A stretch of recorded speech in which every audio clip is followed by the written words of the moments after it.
Senator Hoeven. Thanks, Senator Rich. Thanks for putting together this press conference and for your leadership on foreign affairs. For those of you that know Senator Rich, you know he's very much to the point. He's a person who, doesn't give big, long speeches. He gets to it. And this is a great example. This is about showing unity in support of Israel. And that has to be the message. You're going to hear that from every one of us. I believe that you're going to hear that from every member of our caucus. This is about unity in support for Israel. What Hamas did, atrocious doesn't even begin to explain it. Horrific. It's beyond belief. Killing indiscriminately. Taking hostages. Imagine if that was your family member. Unprovoked attack, doing that. Just sit and think for a minute if it was your family. It's unbelievable.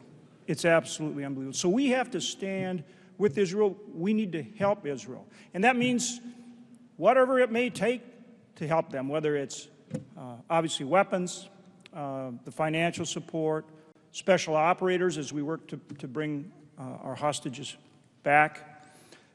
But at the end of the day, they have to defeat Hamas. It's not just about stopping Hamas this time. We can't have this happen again.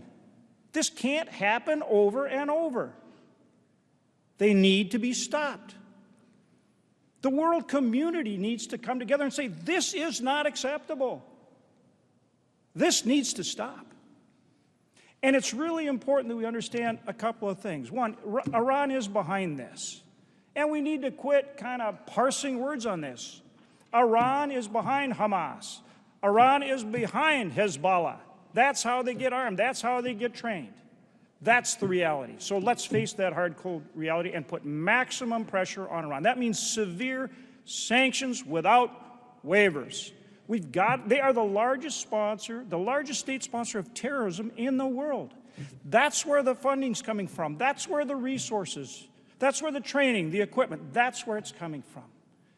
We need to recognize it, and not just the United States, but the world community needs to say, enough, we're stopping that right now.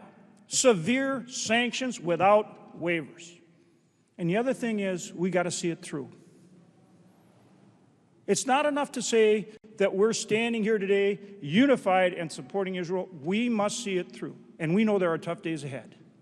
And we cannot waver. We must be clear-eyed. We must see it through. This cannot continue to happen in the future. Hamas must be stopped, not just this time, but so that there is not a repeat of this terrible atrocity. Thanks, John. Senator Scott.